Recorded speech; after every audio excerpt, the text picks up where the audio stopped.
Hi, I'm Katie Byrne, and I play Meg in Silverpoint.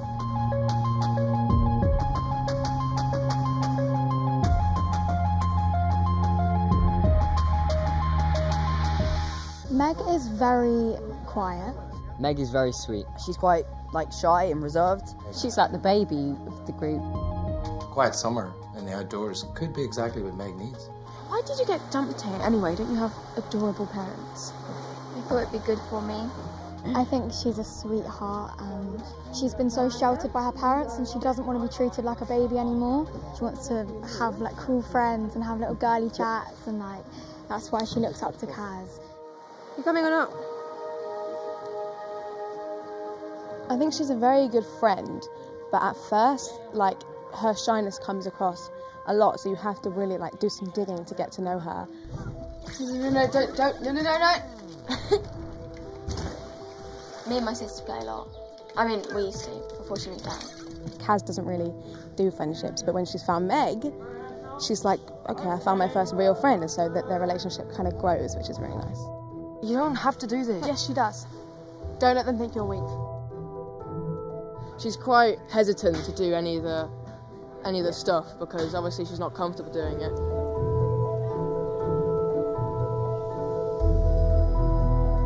She's not a very talkative or social person, but I think when she wants to be, she can, put her point across.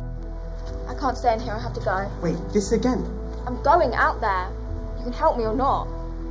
Meg's growth is during the series is fantastic, and there's quite a few kids out there who would find themselves quite insular and quite introverted.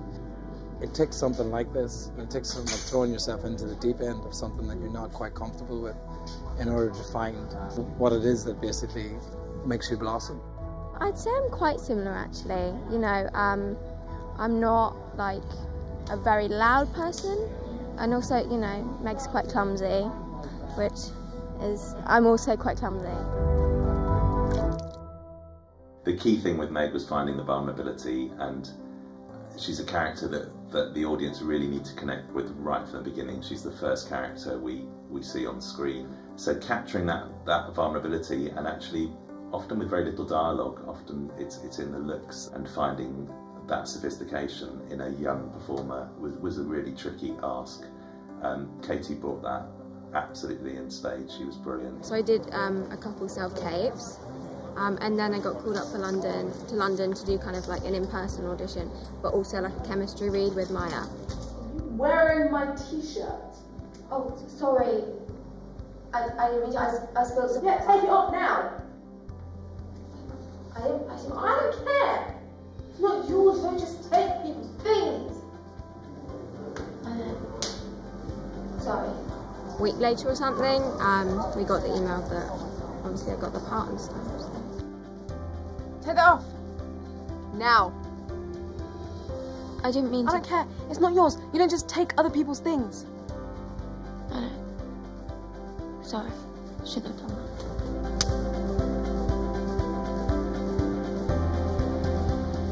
Katie and Maya on camera were very, very good at playing that tentative warmth, that sense of not quite trusting each other, but just beginning to find a relationship.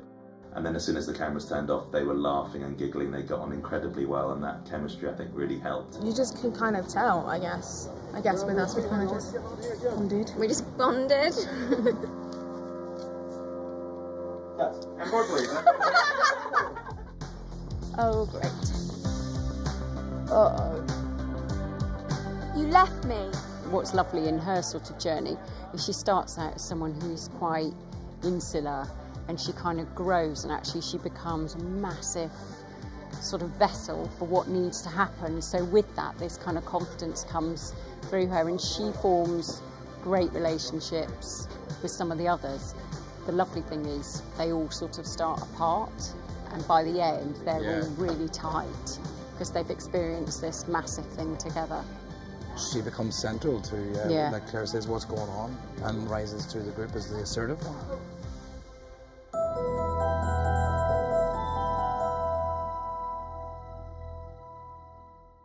Did you enjoy this video? Then hit subscribe and watch another video coming next.